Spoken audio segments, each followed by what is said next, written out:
प्यारे साथियों, इस वीडियो पे बात करेंगे हम लोग क्लास 12th हिंदी के अंतर्गत जो आपका संस्कृत पार्ट है उसके हम लोग यहाँ पर बात करने वाले हैं महत्वपूर्ण श्लोक, यानी कि जो आपका गद्यांश आता है जिसमें पूछा जाता है कि निम्नलिखित श्लोक का या दिए गए पद्यांश का आप लोग संदर्भ सहित हिंदी में अनुवाद करिए। तो इस वीडियो पे आपको मैं सारे के सारे महत्वपूर्ण श्लोक बताने वाला हूँ जिनका कि अब बोर्ड एग्जाम में आने का बिल्कुल 100% चांस है।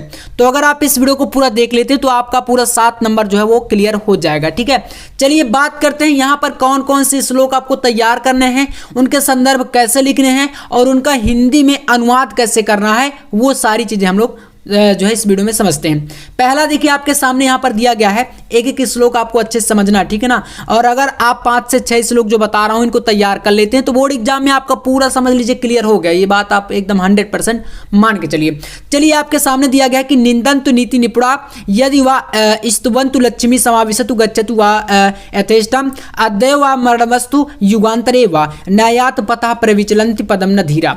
तो ये काफी इंपॉर्टेंट श्लोक है, आपके जो है बोर्ड एग्जाम में कई बार पूछा गया है। तो इसका देखिए आपको संदर्भ कैसे लिखना है, ये काफी इंपॉर्टेंट है।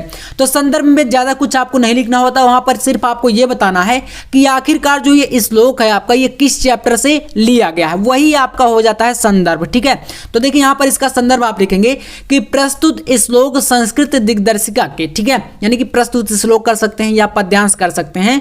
तो आपको ये कहां से लिया गया, संस्कृत दिग्दर्शिका के सुभाषित रत्नानी शीर्षक से अवतरित है या लिया गया है, ऐसा अपनी भाषा में आपको लिख देना है। अब आइए इसके बाद बात करते हैं इसका हिंदी अनुवाद। समझ लेना है आपको, सिर्फ देखिए यहाँ पर रटना नहीं है, जैसे मैं बता रहा हूँ वैसे आप समझ लीजिए, आपका 100% आ जाएगा। इसमें कहा गया पहली लाइन में निंदन्तु नीति निपुणा यदि वा स्तवन्तु लक्ष्मी समाविशतु गच्छतु वा यथेष्टम, यानी कि जो नीति में निपुण लोग होते हैं, ठीक है, उनकी आप चाहे निंदा करें या स्तुति करें, मतलब कि उनकी निंदा करें या उनकी स्तुति वंदना कुछ भी करें, लेकिन कहा गया कि लक्ष्मी समाविशतु गच्छतु, लक्ष्मी आए चाहे अपनी इच्छा के अनुसार चली जाए, वह यथेष्टम यानी कि लक्ष्मी आए चाहे चली जाए, अद्यव वा मरणमस्तु युगान्तरे वा, यानी कि अद्यव का मतलब है चाहे आज ही मृत्यु हो जाए, चाहे मरणमस्तु युगान्तरे वा, यानी कि चाहे युगों के बाद मृत्यु हो, लेकिन न्यायात पदः प्रविचलन्ति पदम न धीरा, लेकिन ऐसे नीति निपुण लोगों जो लोग होते हैं वो न्यायोचित मार्ग से कभी भी नहीं हटते। बस ऐसे कर देना, जैसे कि यहाँ पर आपके सामने इसको आप इस प्रकार से लिख देंगे। बस इतना आप लिखेंगे, 2 लाइन इसका, और यहाँ पर ये इतना हिंदी अनुवाद आपका पूरा जो है क्लियर हो जाएगा, 7 नंबर। इसके बाद आपको देखिए और कौन कौन से श्लोक तैयार करें, तो 5 श्लोक आपको यहाँ पर मैं बताने वाला हूँ। ठीक है, पूरे के पूरे आपको अच्छे समझना है। चलिए, और प्रत्येक का आपको हिंदी अनुवाद भी बताऊंगा, बस इससे बाहर नहीं आएगा आपका।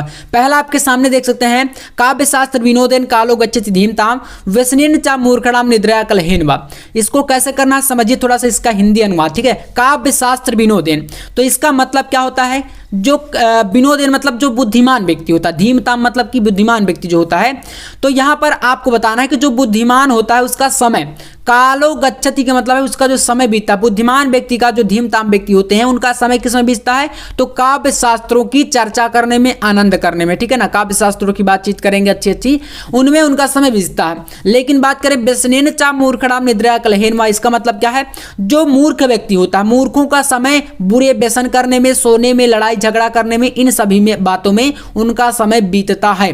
तो देख सकते हैं इसका आप हिंदी अनुवाद ऐसे कर देंगे, और इन सभी का आपको मैं जो संदर्भ है वो बता ही चुका हूं, और आपको नेक्स्ट जो है अगले आने वाले श्लोक में बता दूंगा अगर अलग चैप्टर से कोई श्लोक आया तो। ठीक है ना, जैसे कि यहां पर मैं बता रहा हूं आपको। अब देखिए इसका आप लोग हिंदी अनुवाद ऐसे कर देंगे, पूरा देखिए ज्यादा कुछ नहीं लिखना, बस आपको मेन पॉइंट आपको बताना होता है।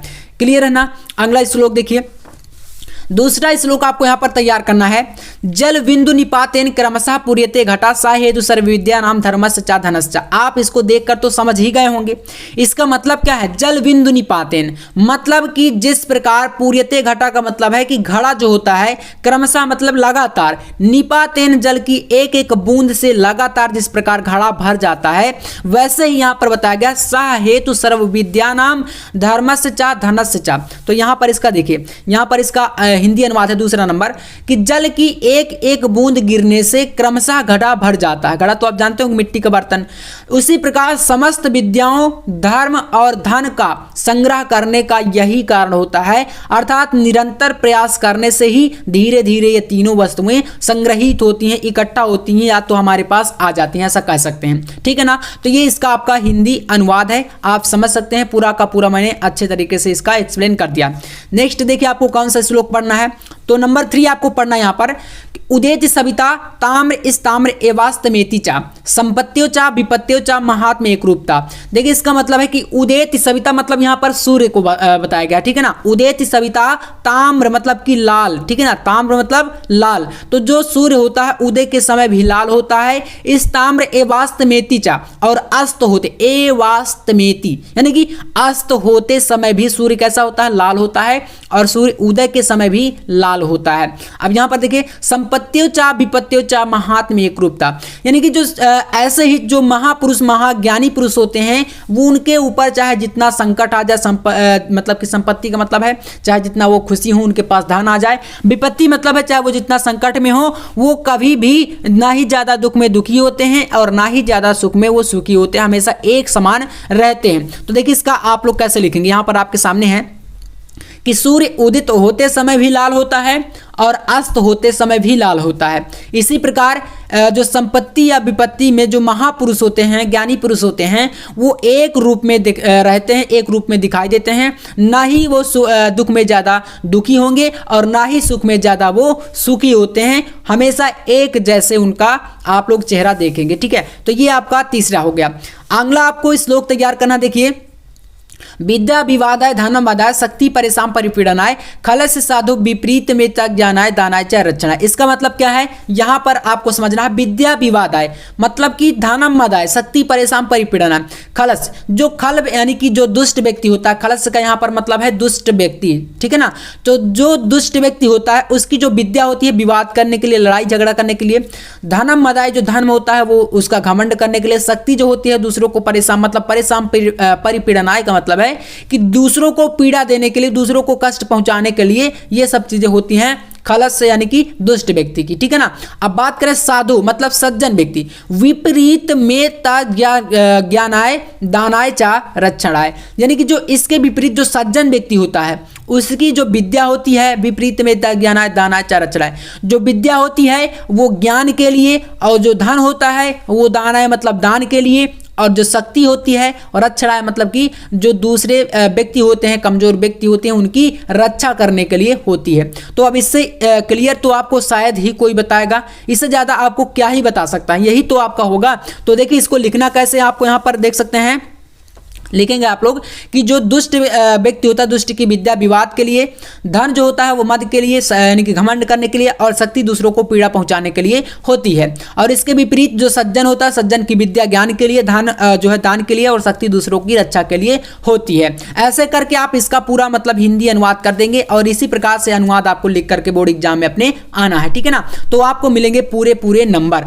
अगला श्लोक आपको तैयार करना और मात्र आपको इतने ही श्लोक पढ़ने हैं। वज्रादपि कठोराणि मृदूनि कुसुमादपि लोकोत्तराम चेतासी को विज्ञातु महारथ। इसका मतलब क्या है, देखिए यहाँ पर बताया गया वज्रादपि कठोराणि यानी कि वज्र से भी कठोर, मृदूनि कुसुमादपि पुष्प से भी मृदुल यानी कि कोमल, लोकोत्तराम चेतासी को विज्ञातु महारथ यानी कि जो लोक कल्याण करने वाले महापुरुष महाज्ञानी पुरुष हैं उनका जो हृदय होता है वो वज्र से भी कठोर होता है और पुष्प से भी, जो कुसुम का मतलब है पुष्प, पुष्प से भी कोमल होता है। और ऐसे महाज्ञानी पुरुषों के हृदय को कौन नहीं जानता, ऐसे लोगों के चित्त को कौन नहीं जानता है। तो ऐसे करके ये 5 श्लोक तैयार कर लेंगे। संदर्भ आपका इनका सभी का एक ही हो जाएगा क्योंकि एक ही चैप्टर से है, सुभाषित रत्नानी से। ठीक है। तो लिख देंगे प्रस्तुत श्लोक या प्रस्तुत पद्यांश हमारी पाठ्य पुस्तक हिंदी के खंड संस्कृत दिग्दर्शिका के सुभाषित रत्नानी नामक पाठ से लिया गया है। ठीक है। ऐसे करके अगर आप पूरा लिखेंगे तो भैया 7 नंबर आपके एकदम जेब में आ जाएगा। और नेक्स्ट वीडियो आप किस टॉपिक पर चाहते कमेंट जरूर बताइए कमेंट करके, और चैनल पर नया तो सब्सक्राइब कर लीजिएगा ऐसे मोस्ट इंपॉर्टेंट टॉपिक पर वीडियो पाने के लिए। ठीक है ना। तो चलिए मिलते हैं नेक्स्ट वीडियो नेक्स्ट टॉपिक के साथ, तब तक के लिए जय हिंद, वंदे मातरम।